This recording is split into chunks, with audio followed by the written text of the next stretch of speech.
Welcome to the session Source of Measurement Differences and Validity, Reliability and Precision. So in previous classes we discussed about measurement scales, that is nominal data, ordinal, interval and ratio scales. And in this class we discussed about when we are measuring, what is the error. Is it systematic error or unsystematic error? That is called as a random error. Okay, how to minimize that? The objective of the measurement is to access or to measure the actual true data. Though it is 100% is not possible, we'll try to minimize the error. Okay, so that our error is called as systematic error and random error. Okay, we'll going to study about that. And through instrument also there is a error that is called as validating the instrument. So we have to learn about validity and reliability. While we are discussing about the second unit, we will discuss about validity, that to internal validity and external validity. Internal validity is nothing but we are going to study about the relationship between dependent variable and independent variable.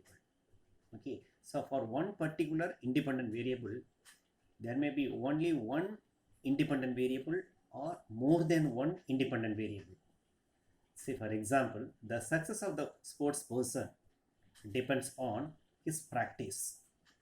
I may agree that, but another person is saying that not only the practice, the physical appearance or stamina that also influence. So the success is depends on the success is the dependent variable. The success is the dependent variable that depends on, that is due to the independent variable, the practice and the physical appearance or physical physics. So some may argue that there are two independent variables that influence the one dependent variable. So here I have to prove that only the practice is influencing, or practice is 60%, the remaining 40% is the physical appearance, or practice is 80%. Okay, so here I have to prove, the researcher should prove this independent variable will influence. Somebody says the third variable, that is not influencing. Again the researcher should prove it, the third variable is not influencing. Okay, age is not influencing, something like that. Okay, so here yes, X and Y will have an influence on Z. No influence by M or N. That is there is no third variable in influencing on the dependent variable. So that is, I have to prove, the researcher should prove, that is called as internal validity. So by using these two variable, independent variable, and I am proving that yes, that is a relationship, that is an influence on the dependent variable, and that is called as internal validity. Then what is external validity? Can I generalize it? So I conduct this study in Coimbatore. Will it be applicable in Chennai or Erode or in Malappuram, somewhere else? Can I generalize it? If it is possible to generalize it, then the research is also having an external validity. That is sense is here I am saying the 60% of the practice and 40% is physical appearance is influencing the success.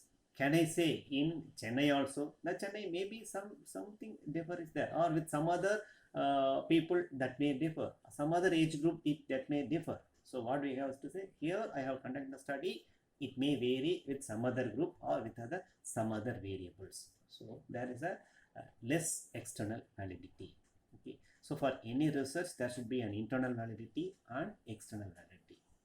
Okay, but in this session just I recalled what is internal and external. But in this session, we have to validate the questionnaire, validate the measuring instrument.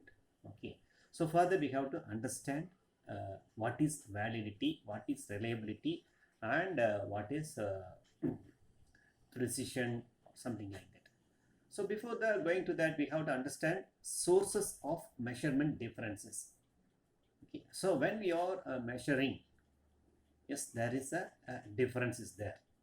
Okay. So what are the errors in measurement? The ideal study should be designed and controlled for precise and unambiguous measurement of the variables. Since 100% control is unattainable, errors thus occur. Yes. much potential is systematic error, and while the remainder is random error. So here systematic in the sense what system we are designing.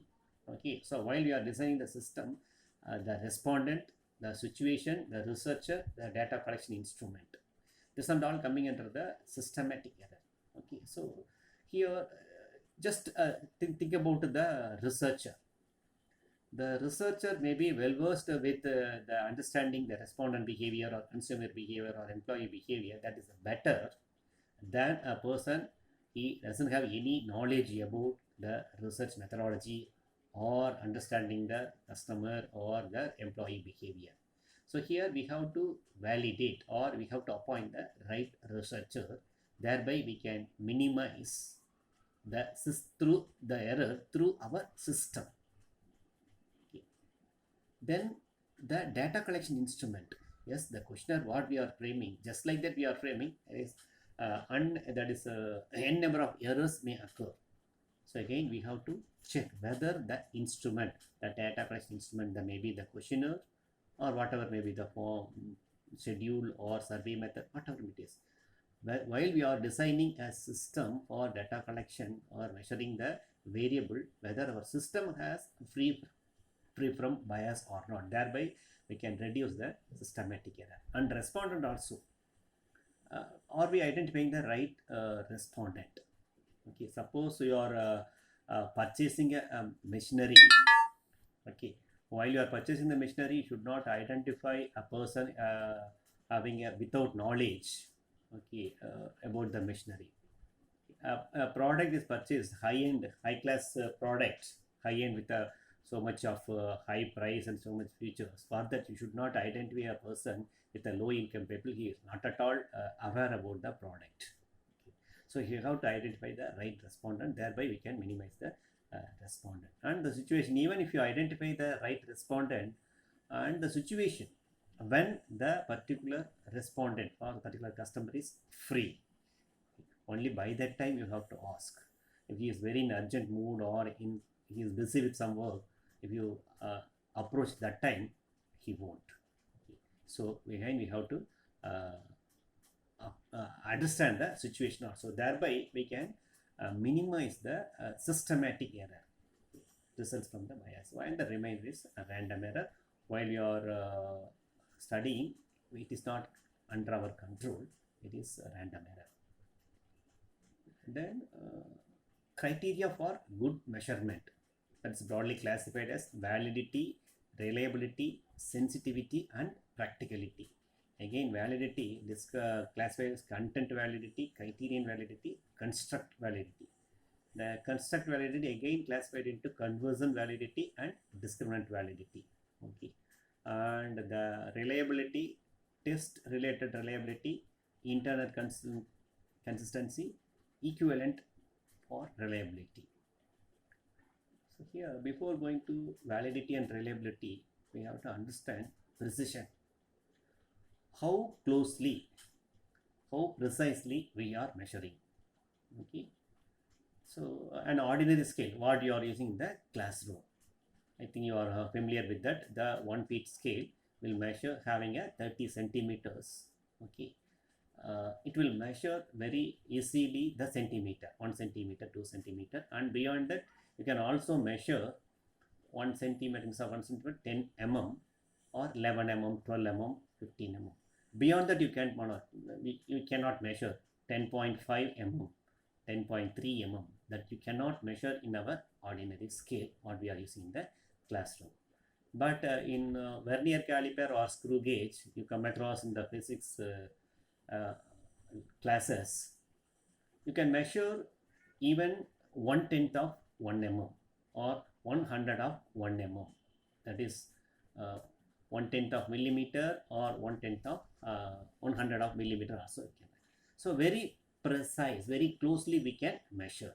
Okay, that is for a measuring instrument. Coming to our subject, you are asking about satisfaction. Are you satisfied or not? Yes or no. Only with a 2 option you are asking. But how far, to what extent you are satisfied, that we don't know. So for that we are using a measurement scale is 5-point measurement scale: highly dissatisfied, dissatisfied, neutral, satisfied, highly satisfied. So here something better than the first one. Okay. So we can very precisely we can measure in the second one. We very precisely we can measure the satisfaction. But still we want very precisely we can measure. We can go for a 7-point scale or 9-point scale. But if you are going for very precise, it is difficult and maybe error may occur. So an optimum precision, is it required with a 7-point scale or 9-point scale? That extent, is it required? If it is required, yes, we can go. If it is not required, at an optimum level, we have to stop the options and we can measure. So precision is nothing but how closely we are measuring what we need. Okay. And coming to this precise. Then coming to reliability, just I'll tell reliability. On repeated observation, some result, no variation. Say for example, the same scale, okay, you are measuring a distance of 15 centimeter. Again and again you are measuring the same scale, it should show the same dimension, 15 centimeter.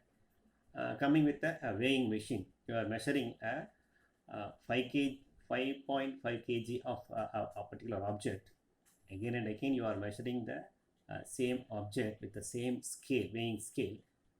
How many times you measure? 10 times you measure, 10 times it should show the same 5.5, that is 5 kilo and 500 gram. Okay.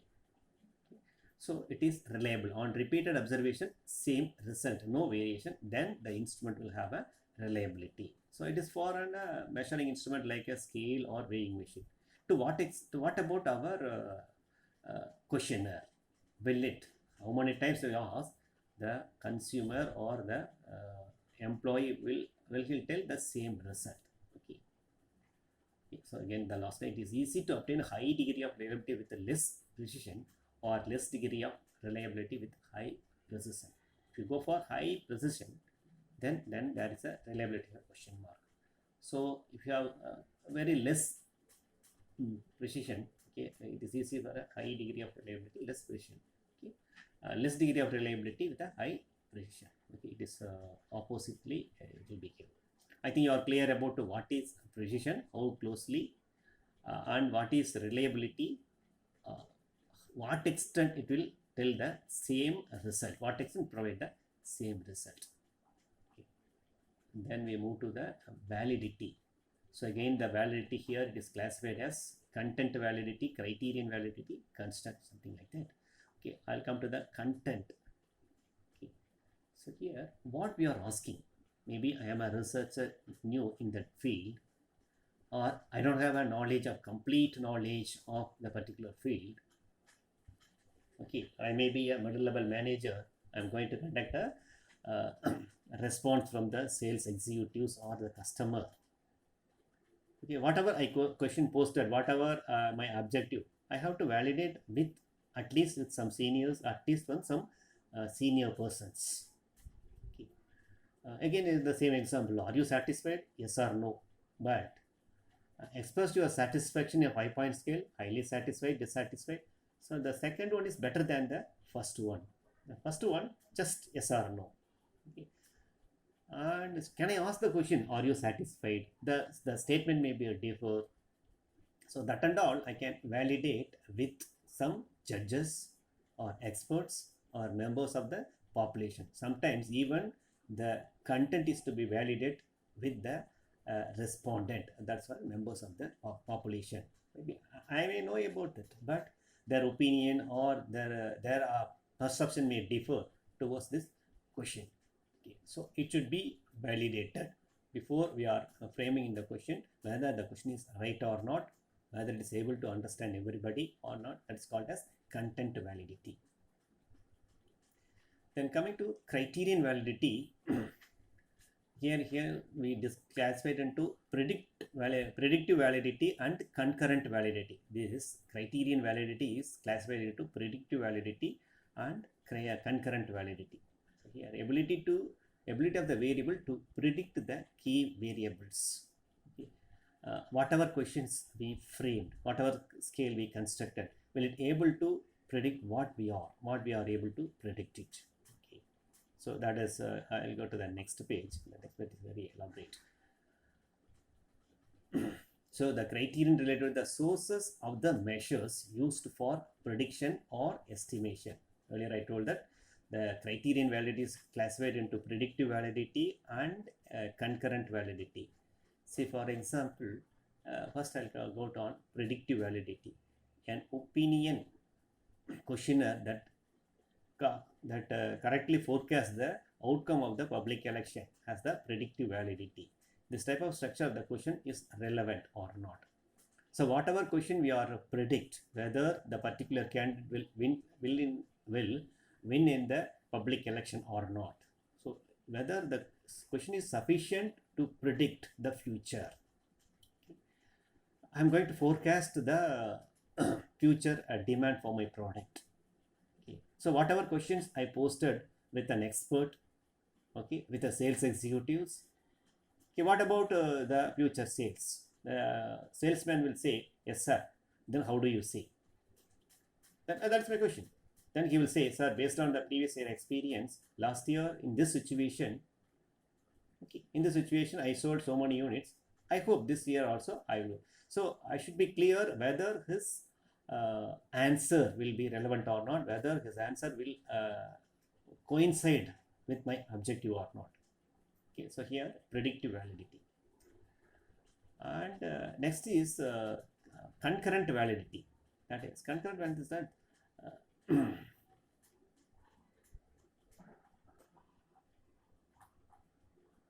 the second one. We want to estimate the current behavior or conditions is this called as concurrent validity. So here an observation method that correctly categorizes the families by a current income class as concurrent validity. In estimating the family income, it is clearly knowable true income for every family, but it is difficult to secure. So everybody knows their own income, but as a researcher, I cannot access exactly what is the respondent income because sometimes they won't reveal it. So what to do is we have to think of other way, or we have to check out with us a bank statement, something like that we have to. So what I'm saying is maybe the information may be there, but if you are unable to access the particular true information, then the questionnaire is lagged in concurrent validity or in this criterion related validity. So we have to take care of that. Okay. So here a small example for this convergent validity. Okay. So here the sales manager is going to judge the success of the salesperson. So here 4 criteria should be there to judge. It should be relevant, it should be freedom from bias, it should be reliable, and it is available. Relevant. So in what basis the success is measured? Is it through number of client he met, or its high volume, or that is based on the volume he sold, or based on the turnover what he achieved? Okay, based on the high market penetration. You understood what is market penetration, whether he reached in depth in the particular market. On what basis? Maybe sales volume, maybe numbers may be more, but the price, maybe with a discount, he sold more volume. That's not. And he didn't sell much, but he entered, that is, he convinced the market and he highly penetrated in the particular market. That may be. So what is the scale you are going to select, whether the sales volume or the sales revenue or high penetration in the market? Okay, that should be the to measure the success. What is the variable you are going to sell, or what criteria you are going to sell? That should be relevant. Freedom from bias, either sales volume or market penetration, can it be measured without bias? See, the salesperson won, he's made a very big volume, but he didn't achieve the sales turnover without so much of discount. He made more volume, but that is bias. But without attaining the sales volume and the sales turnover, he achieved, that is entered in the more market, deeply market. So can it be measured? Can we equate the sales volume with the sales revenue, or can we equate with the sales volume with the market penetration? Okay, so definitely the performance may be different in two types. We can't say only the person who achieved in sales volume is good and market penetration is not good, or otherwise the market penetration achieved market penetration is highly good. Not like that. So which is relevant, or even they achieved in those thing can be give a equal mark, that should be there. Okay. Then reliability, measuring annual sales volume is better, or weekly or monthly. If you come to the sales volume, you cannot achieve the sales volume one day.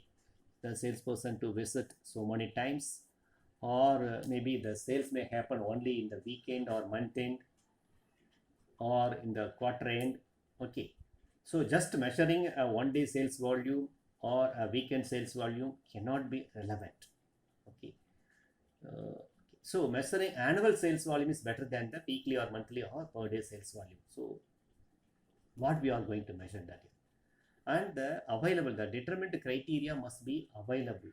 Yeah, if you can't have the sales volume figure or sales revenue figure or the market penetration actual figure, you can't measure. Okay. So to judge the criterion validity, criterion related validity, okay, these four things, whatever question you constructed, okay, the questioner should be relevant, freedom from bias, and it should be reliable, and the information should be available. So with four things are satisfied, yes, that we can say the criterion related validity is there. Then we are coming to the third one, construct validity. See, content validity is over, criterion validity is over, construct validity. Okay, that is conversion validity and discriminant validity. We'll go there.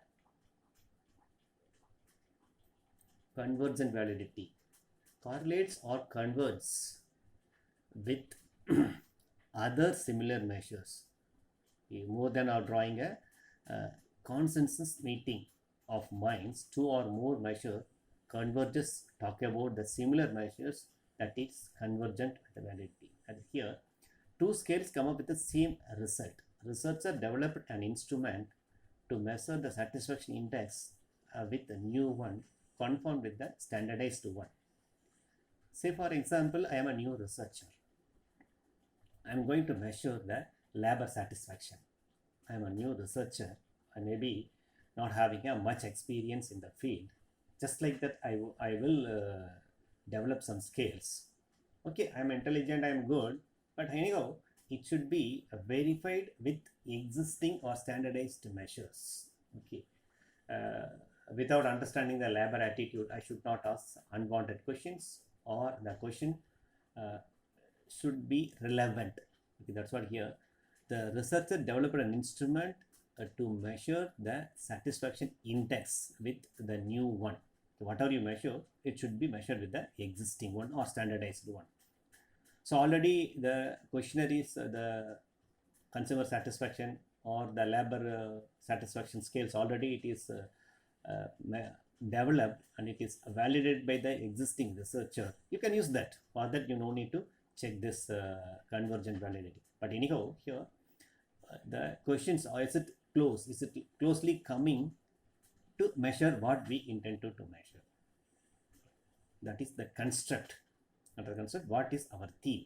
Whether the questioner will follow the theme or not, closely related to the theme or not. Okay. Then under the construct validity, discriminant validity. In one question, should not confuse with two things. Okay, that is a scale developed to measure the customer satisfaction will not correlate with the scale to measure the customer purchase behavior. You intended to measure the customer satisfaction. In that, the question is, are you satisfied and you will purchase? It is confusion. So are you satisfied is one scale, and will you purchase maybe the another scale. Okay. And since it is focused more on customer satisfaction, most of your question 1, question 2 should be only customer satisfaction related. maybe finally one question may be, will you purchase? If first question is customer satisfaction, second question is customer purchase behavior, the third question is why you purchase, it is a confusion. It is not focused on one particular objective. Okay. That is, the new measuring instrument has a low correlation with the measure of the dissimilar concept. The two questions should not be correlate with each other. It should be different. So that is called as constructive validity. Under that, it is discriminant. The one scale should discriminate. The one question should discriminate, differ from other questionnaire or other objective. Then reliability. Reliability in the sense respondent to respond in the same or similar manner. Earlier I told that the weighing machine, how many times I weigh the particular object, it will give the same 5.5. So here, who is the person going to judge? The respondent. I'll ask first time, he will say same result. Second time, same result. Okay. Test and retest. Same questionnaire, same respondent, but at a different time. Okay. If every time we are asking, he will say the same thing. Yes, we can test related reliability is there. Or today morning I'm asking the question, how far you are satisfied. Okay. Then second, have you satisfied? If you are asking the same question, but little bit confusing the respondent, then he may answer some other thing. In the morning in the 4-point scale, he said highly satisfied. Maybe in the afternoon he says neutral. Then again it is the question of reliability. Okay. But here the test retest reliability, same question, same respondent, but a different time. A different time, whether he is answering a same answer or not. So in the market study, we have to go for a pilot study with 4 or 5 persons, some respondent we have to check, and if there is any confusion, we have to reconsider that particular questionnaire. And the second one is equivalent forms reliability. Two different forms of questionnaire with a slight modification with the same respondent at a different time. Equivalence is considered with a variation at one point of time with a different observer, researcher, judges. Okay, an engineer observation is different from an artist observation at one point of time. So different forms here. So earlier here, same question, same respondent, but at different time. Here the questionnaire itself, okay, slightly there is a changes with the same respondent again. Okay. Can it be measured in the same? Can I get the same answer? Okay. So then it's cancer equivalent form of reliability. Say for example here, first time you are appointing an engineer as an observer, that is this questionnaire researcher. Then you are appointing the artist. Definitely the approach of the engineer is different from the approach of artist. Definitely there is a change will be there. So whoever comes, my point is whoever comes, okay, even engineer or artist as a researcher, okay, we should not get a different answer from the customer, or even we are changing the pattern, but the objective is common, the answer should not be vary. Then it is called as equivalent forms reliability. Okay. Then again the third part is under the reliability, internal consistency, used to assess the reliability of the summated scale. Okay, so here assume that we are collecting the answers from the 100 respondent. Okay, and 1 to 50 and 51 to 100. It is called as split off technique. I'll measure the 1 to 50% satisfaction level and 51 to 100 people. I'll split the whole into 2 on a random basis, not 1 to 50, anything. I'll just on a random basis I am splitting. Okay, I'll consolidate the result of group 1, I consolidate the result of group 2. Then I'll go for some statistical test. Okay, is there any difference between group 1 and group 2 through the measure correlation? I am trying to find out the correlation coefficient R. Okay, so that is there. We'll go later. If the correlation coefficient is more than 6, yes, there is a consistency, or there is a correlation between group 1 and group 2. That means the group 1 is completely satisfied and group 2 is completely, it is not like that. So in the group 1, yes, 60% in the group 1 out of 50, 40% are satisfied and 10% are dissatisfied. In group 2, maybe 30 people may be satisfied and 20 may be dissatisfied. Okay, but there should not be a huge variation. In group 1, all the 50 are satisfied and nil is dissatisfied, and in group 2 all are dissatisfied and all are dissatisfied, only few people are satisfied. It's not like that. That's what we are measuring through the correlation. Is there any relevance or association between the group 1 outcome and group 2 outcome?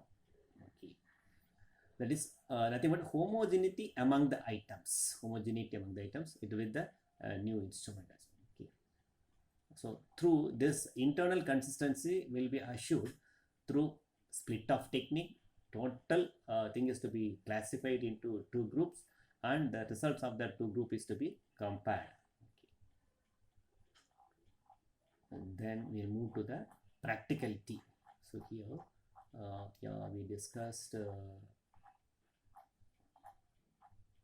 content validity, criterion validity, construct under the convergent and discriminant, under the reliability, test related, equivalent for reliability, then internal consistency. Next, practicality, and finally sensitivity.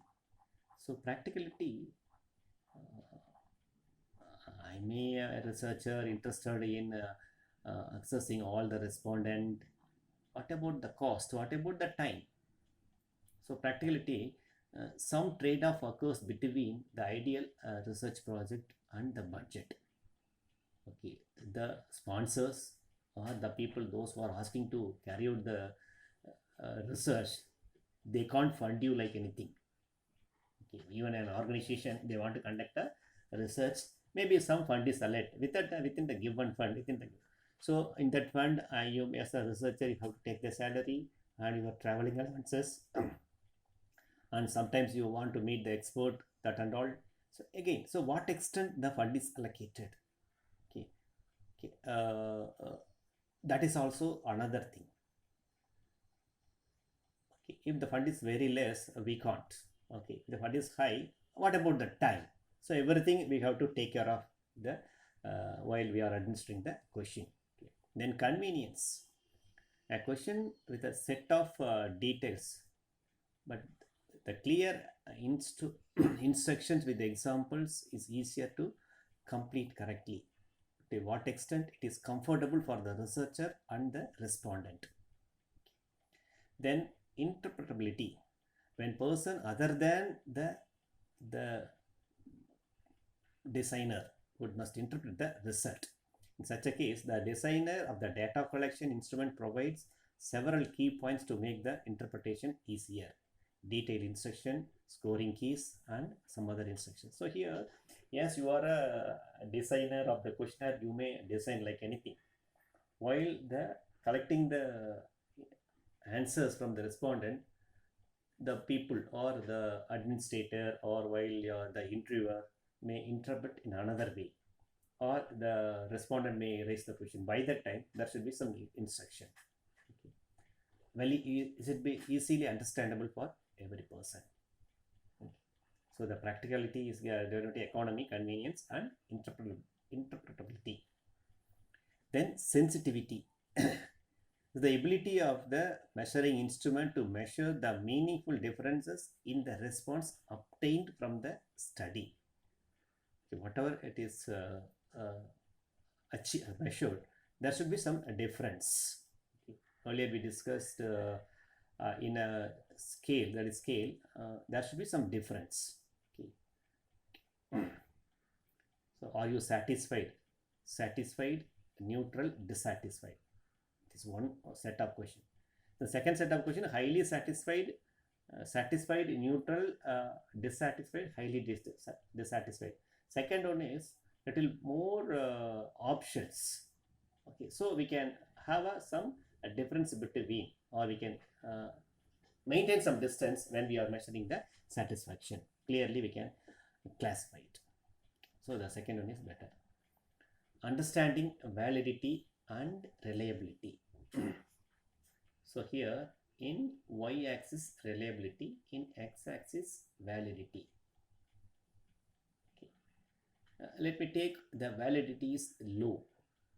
Okay. Validity also low, reliability also low. What is validity? What it intended to measure. So it intended to measure the center point, but it not measured. So much of deviations it is giving. I'm talking about validity. Okay, it didn't measure the center point. Apart from the center point, the measurement or the results are varying across here. But coming to high validity, this is low validity, high validity. I am moving from here to here. Okay, validity, it is comes within the circle, but not very focused, not very clear, sent towards the center point. Okay, so here validity it is measures, but again this roaming in and around. The question is not reliable. Okay, low reliability. Coming here, this quadrant, second quadrant, the validity, that is reliability is higher. Reliability is higher. It very closely measures, but not measures the center point. It's away from the first circle. Coming back here, high, both are high. It measures the center point, and most of the measures the center point valid. What it intended to measure, the center point it measures. And again, reliability, will it measure the same center point again and again? Yes, it measures the same point. Okay, so for each and every questionnaire, okay, both validity and reliability should be there. So what we discussed in that, sources of difference. Okay, that is yes, systematic error, non-systematic error. The systematic error may be controlled through questionnaire, through appointing the right respondent. Okay, and the other systems, thereby we are minimizing the error. Then again we have to check the questionnaire, validating the questionnaire. In that validity and reliability and sensitivity and all the content criterion and construct validity we discussed. Okay. So with that, the validity and reliability of the instrument is coming to an end. The rest we'll see in the next class. Thank you.